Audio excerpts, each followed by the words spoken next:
కృష్ణబాబు టెన్షన్గా అటు ఇటు తిరుగుతూ ఉంటాడు. ఏమైంది? వరద బాధితులు బిర్యానీ పొట్లం కోసం తిరిగినట్టు తిరుగుతున్నావు అని నిహారిక కృష్ణబాబుని అడుగుతూ ఉంటుంది.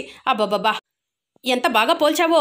ఇంత అందమైన దాన్ని, ఇంత తెలివైన దాన్ని పెళ్లి చేసుకుంటానని నేను కల్లో కూడా అనుకోలేదు అని కృష్ణబాబు అంటూ ఉంటాడు. కాంప్లిమెంట్లు, సెటైర్లు పక్కన పెట్టి ఎందుకు ఇంతలా టెన్షన్ పడుతున్నావో కంటెంట్కి రా అని నిహారిక కృష్ణబాబుకి చెప్తూ ఉంటుంది. ఇప్పుడు కొత్తగా టెన్షన్ పడటం ఏంటి? నేను పెళ్లి చేసుకున్నప్పటి నుంచి టెన్షన్ పడుతూనే ఉన్నాను. ఒక షుగరు, బీపీ అటాక్ అవ్వటమే ఉంది అని చెప్పి కృష్ణబాబు చెప్తూ ఉంటాడు. ఏమైంది? ఎందుకు ఇలా మాట్లాడుతున్నావు అని నిహారిక అడుగుతూ ఉంటుంది. సంక్రాంతి సంబరాల్లో స్వామీజీ పేల్చిన బాంబు ఎఫెక్టు ఇంట్లో చూస్తున్నావు కదా. అవని ఇక క్రైమ్ డిపార్ట్మెంట్ వాళ్ళు ఎంక్వైరీ మొదలు పెడుతుంది. స్విచ్ చేస్తే లైట్ వెలిగినట్టు ఫైనల్గా హాస్పిటల్ దగ్గరకు చేరుకుంటుంది. అప్పుడు మన పరిస్థితి ఏంటి? మన బ్రతికేంటి?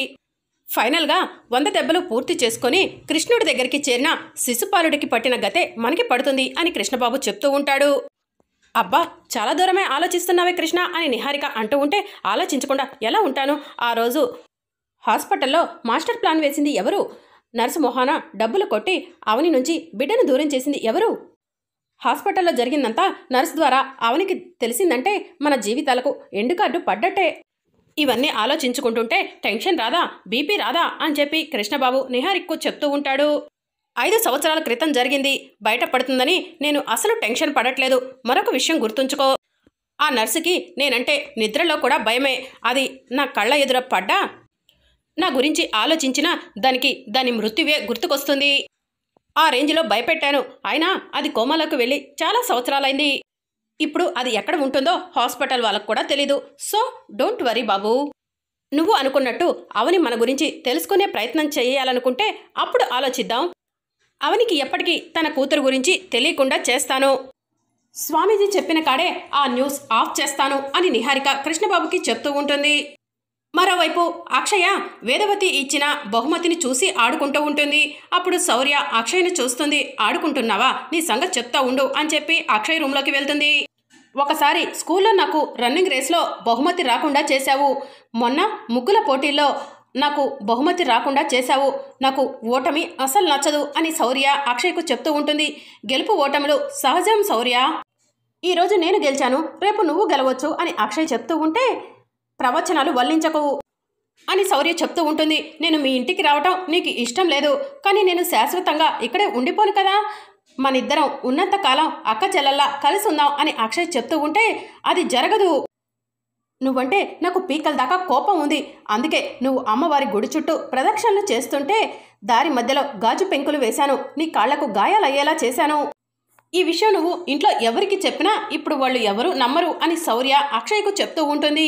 ఎదుటివారికి అన్యాయం చేయాలని చూస్తే అది నీ భవిష్యత్తుకి మంచిది కాదు శౌర్య అని అక్షయ్ చెప్తూ ఉంటే, నీతులు చెప్తే వినటం నాకు చాలా కష్టంగా ఉంది. ఆ గిఫ్ట్ని నేను నీ చేతుల్లో చూడలేకపోతున్నాను. నాకు దక్కంది ఎవరికి దక్కటానికి వీల్లేదు. అది ఇలా ఇవ్వు అని శౌర్య అక్షయ్ను గిఫ్ట్ అడుగుతూ ఉంటే, నేను ఇవ్వను అని చెప్పి అక్షయ్ అంటుంది. ఇక బలవంతంగా అక్షయ్ చేతిలో నుంచి శౌర్య గిఫ్ట్ని లాక్కొని విసిరి కొడుతుంది. దాంతో గిఫ్ట్ పగిలిపోతుంది. ఇక గిఫ్ట్ పగిలిన సౌండ్ వినిపించి వేదవతి ఏం జరిగిందే, ఆ సౌండ్ ఏంటి అని చెప్పి పరిగెత్తుకుంటూ అక్షయ శౌర్య ఉన్న రూమ్లోకి వస్తుంది. గిఫ్ట్ పగలటం చూసి ఇది ఎలా పగిలిందే అని చెప్పి అడుగుతూ ఉంటుంది. పగలలేదు గ్రాని, పగలగొట్టారు అని చెప్పి శౌర్య చెప్తూ ఉంటుంది. ఎవరు పగలగొట్టారు అని చెప్పి వేదవతి అడుగుతూ ఉంటుంది. ఇంకెవరు, ఈ శౌర్యే. నాకు వేదవతి గారంటే ఇష్టం లేదు. వేదవతి గారు ఏదో బహుమతి ఇస్తారనుకుంటే ఈ గాజు బొమ్మ ఇచ్చింది. ఇది మాత్రం నాకు వద్దు అని చెప్పి విసిరి కొట్టింది గ్రాని అని శౌర్య చెప్తూ ఉంటుంది. ఎంత అహంకారమే నీకు! ఇంకా ఏం కావాలనుకున్నావే? వజ్ర వైడూర్యాలు, దండలు నీ మెడలో వేస్తారనుకున్నావా అని వేదవతి అక్షయ్ను అడుగుతూ ఉంటుంది. అమ్మగారు, శౌర్య అబద్ధం చెప్తుందండి అని చెప్పి అక్షయ్ చెప్తూ ఉంటుంది. ఎందుకే మళ్ళీ మాట మారుస్తున్నావు? మా గ్రాని చేతులతో గిఫ్ట్ తీసుకోవడం నీకు ఇష్టం లేదని చెప్పావు కదా అని శౌర్య అంటూ ఉంటే, నాకు కూడా నా చేతులతో నీకు గిఫ్ట్ ఇవ్వటం అసలు ఇష్టం లేదు. ఏదో గెలిచావు కదా అని గిఫ్ట్ ఇచ్చాను. నువ్వు పైకి కనిపించే అంత అమాయకురాలివి కాదు, నాశనం అయిపోతావే. అయ్యో చా అని చెప్పి వేదవతి అక్కడి నుంచి వెళ్ళిపోతుంది. బాగా అయిందా? మా గ్రాని బాగా తిట్టిందా? ఈ రోజు నుంచి రోజుకు ఒక్కసారైనా నిన్ను తిట్టిస్తాను.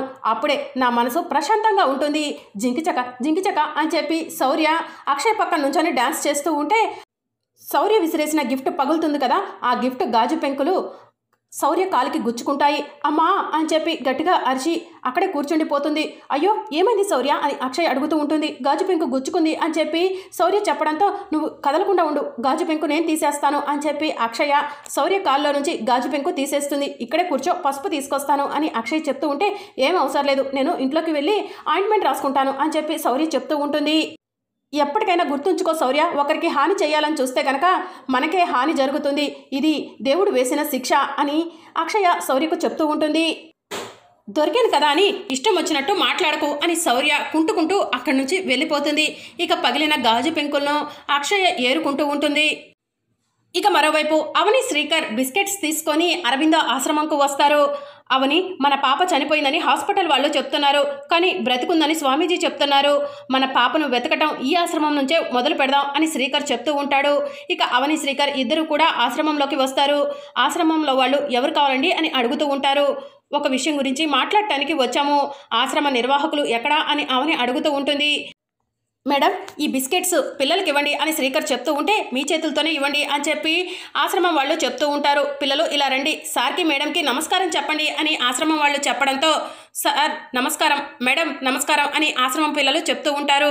ఇక అవని శ్రీకర్ ఇద్దరు కలిసి ఆశ్రమం పిల్లలందరికీ కూడా బిస్కెట్స్ ఇస్తారు, వెళ్ళి కూర్చొని తినండి అని చెప్పి అవని చెప్పడంతో thank you madam, thank you sir అని చెప్పి ఆశ్రమం పిల్లలు పక్కకు వెళ్తారు.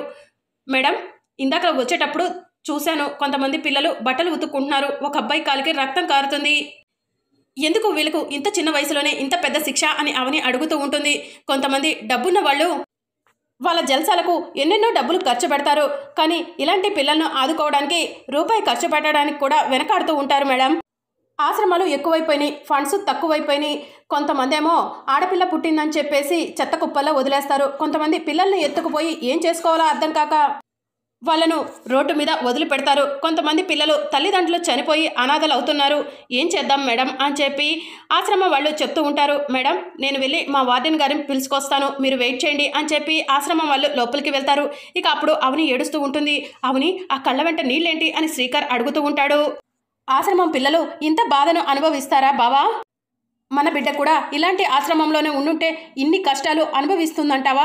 ఎన్నిసార్లు నిద్దట్లో లేచి అమ్మా అని అరిచి ఉంటుంది, నా అమ్మా నాన్నలు ఉంటే ఎంత బాగుండు అని ఎన్నిసార్లు తలుచుకొని ఉంటుంది అని అవని బాధపడుతూ ఉంటుంది. అవని మనం ఏ తప్పు చేయలేదు, మనకు అంతా మంచి జరుగుతుంది, మన బిడ్డ ఎక్కడ ఉన్నా మంచిగానే ఉంటుంది, నువ్వు బాధపడకు అని శ్రీకర్ అవనికి చెప్తూ ఉంటాడు. మేడం మా వార్డెన్ వచ్చారు అని చెప్పి ఆశ్రమం వాళ్ళు చెప్తూ ఉంటే నమస్తే మేడం, ఎలాంటి ఇన్ఫర్మేషన్ కోసం వచ్చారు అని వార్డెన్ అడుగుతూ ఉంటుంది. 2019 జనవరి 19న మాకు ఆడపిల్ల జన్మించింది, మాకు తెలియకుండానే మా బిడ్డ మాకు దూరమైంది, ఆ టైంలో మీ ఆశ్రమంకి ఎవరైనా ఆడపిల్లలు వచ్చారేమో ఒకసారి చూసి చెప్తారా అని శ్రీకర్ వార్డెన్ని అడుగుతూ ఉంటాడు. మా దగ్గరకు పసికందులు కానీ నెలలు నిండిన పిల్లలు కానీ ఇప్పటి వరకు రాలేదండి, పెద్ద అయిన తర్వాతే వచ్చారు, మీరు వేరే ఆశ్రమంలో ప్రయత్నించి చూడండి అని చెప్పి వార్డెన్ చెప్తూ ఉంటుంది. బావా వాళ్ళకి అమౌంట్ ఇవ్వు అని అవని చెప్పడంతో శ్రీకర్ చెక్కు రాసి నీ చేతులతోనే ఇవ్వు అవని అని చెప్పి చెప్తూ ఉంటాడు. ఈ డబ్బు ఆశ్రమం మెయింటెనెన్స్కి ఉంచండి అని చెప్పి అవని వార్డెన్కి చెక్ ఇస్తుంది. Once again thank you madam, పిల్లలు ఇలా రండి అని చెప్పి వార్డెన్ పిలవడంతో పిల్లలంతా కూడా అవని శ్రీకర్ దగ్గరకు వస్తారు. బాయ్ పిల్లలు అని అవని శ్రీకర్ చెప్తూ ఉంటే మేడం మీరు ఇక్కడికి ఎందుకు వచ్చారు అని పిల్లలు అడుగుతూ ఉంటారు. మా పాప మా నుంచి దూరమైంది, మా పాపను వెతుక్కుంటూ వచ్చాము అని శ్రీకర్ చెప్తూ ఉంటాడు. మా కోసం ఇప్పటి వరకు ఎవరూ రాలేదు, మీ పాప ఎవరో కానీ చాలా అదృష్టవంతురాలు అని పిల్లలు చెప్తూ ఉంటారు. మీ పాప ఎక్కడ ఉన్నా కూడా త్వరగా మిమ్మల్ని చేరుకోవాలని మేము కోరుకుంటున్నాము అని పిల్లలు చెప్తూ ఉంటే బాలవాక్కు బ్రహ్మవాక్కు అంటారు. మీరు అన్నట్టుగానే నా పాప త్వరగా నా దగ్గరికి చేరుకోవాలి అని అవని చెప్తుంది. సరే పిల్లలు మేము వెళ్ళొస్తాము అని చెప్పి అవని శ్రీకర్ అక్కడి నుంచి బయలుదేరతారు. ఇక శౌర్య తన ఫ్రెండ్స్తో ఆడుకుంటూ ఉంటుంది. అప్పుడు అక్షయ శౌర్య దగ్గరికి వెళ్ళి శౌర్య నేను కూడా మీతో ఆడొచ్చా అని అడుగుతూ ఉంటుంది. నువ్వు మాతో ఆడటానికి వెళ్ళలేదు అని శౌర్య చెప్తూ ఉంటుంది. అదేంటి శౌర్య, ఆ అమ్మాయి మీ ఇంట్లో అమ్మాయే కదా, మనతో ఆడనివ్వచ్చు కదా అని శౌర్య ఫ్రెండ్స్ అంటూ ఉంటారు. అది మా ఇంట్లో ఉంటే మా ఇంటి మనిషి అవుతుందా ఏంటి, మా ఇంట్లో పనమ్మాయి అని చెప్పి శౌర్య చెప్తూ ఉంటుంది. పనమ్మాయి అంటరా, ఏ అక్షయ నీ జీతం ఎంత అని చెప్పి శౌర్య ఫ్రెండ్స్ అడుగుతూ ఉంటారు. దానికి తిండి పెట్టడమే దండగా, ఇంట్లో ఉండనివ్వడమే దండగా, అలాంటిది దానికి జీతం కూడానా, పో ఇక్కడి నుంచి మాతో ఆడొద్దు అని శౌర్య చెప్తూ ఉంటుంది. ఇక అక్షయ బాధపడుతూ అక్కడి నుంచి వెళ్ళి ఒక చెట్టు కింద కూర్చుంటుంది. ఇక శౌర్య వాళ్ళు ఆడుకుంటూ ఉంటే బాల్ అక్షయ్ వరకు వస్తుంది. బాల్ ఎక్కడికి పోయింది అని శౌర్య వాళ్ళు అడుగుతూ ఉంటే ఇదిగో ఈ చెట్టు దగ్గరే ఉంది అని అక్షయ చెప్తూ ఉంటుంది. సరే నేను వెళ్ళి తీసుకొస్తాను అని చెప్పి శౌర్య ఫ్రెండ్స్లో ఒక అబ్బాయి బాల్ తీసుకురావడం కోసం వస్తాడు. ఇక అప్పుడే ఒక పాము వచ్చి ఆ అబ్బాయిని కాటు వేస్తుంది. ఇక అక్కడికక్కడే ఆ అబ్బాయి స్పృహ కోల్పోయి నోటిలో నుంచి నురగలు వస్తూ ఉంటాయి.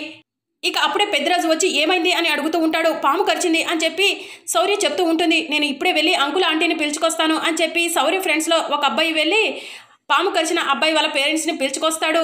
అయ్యో బాబు ఏమైందిరా అని చెప్పి వాళ్ళ అమ్మ నాన్న అంటూ ఉంటారు. ఏమైంది అని అడుగుతూ ఉంటారు. ఈ శౌర్యను మేము ఆటాడించుకోలేదని చెప్పి చెట్టు కింద పామున్న విషయం తెలిసి కూడా ఈ అక్షయే బాల్ ఇక్కడే ఉందని చెప్పి మీ బాబును పిలిచిందంటీ. ఆ పాము మీ బాబును కరిచిందంటీ. మేము ఆటాడించుకోలేదని కోపంతోనే ఈ అక్షయ ఇదంతా చేసింది అని శౌర్య చెప్తూ ఉంటుంది. నా కొడుకు చావు చూడాలనుకుంటావా? ఎందుకు నా కొడుకు అంటే నీకు అంత కోపం అని ఆ అబ్బాయి వాళ్ళ తల్లి ఏడుస్తూ ఉంటుంది. మా అక్షయ అలాంటిది కాదండి, అపార్థం చేసుకోకండి, ముందు ఆటోని పిలవండి అని చెప్పి పెద్దరాజు చెప్తాడు. నేను వెళ్ళి ఆటో తీసుకొస్తాను అని ఆ బాబు వాళ్ళ నాన్న బయటికి వెళ్తాడు. విషయానికి విరుగుడు నేను ఇస్తాను అని అక్షయ్ పక్కకు వెళ్తుంది. ఇక అప్పుడే ఆ బాబు వాళ్ళ నాన్న వచ్చి బాబుని పట్టుకొని ఏడుస్తూ ఉంటాడు. ఏంటండి ఆటో దొరికిందా అని పెద్దరాజు అడుగుతూ ఉంటాడు. ఆటో దొరకలేదండి అని చెప్పి చెప్తూ ఉంటాడు. ఆ పాప మీద నమ్మకం పెట్టుకుంటే ఎలా అండి, అర్జెంటుగా అంబులెన్స్ కన్నా ఫోన్ చేయండి అని బాబు వాళ్ళ అమ్మ చెప్తూ ఉంటుంది. మరి అప్కమింగ్ ఎపిసోడ్లో ఏం జరగనుందో తెలుసుకోవాలనుకుంటున్నారా? అయితే ఛానల్ని సబ్స్క్రైబ్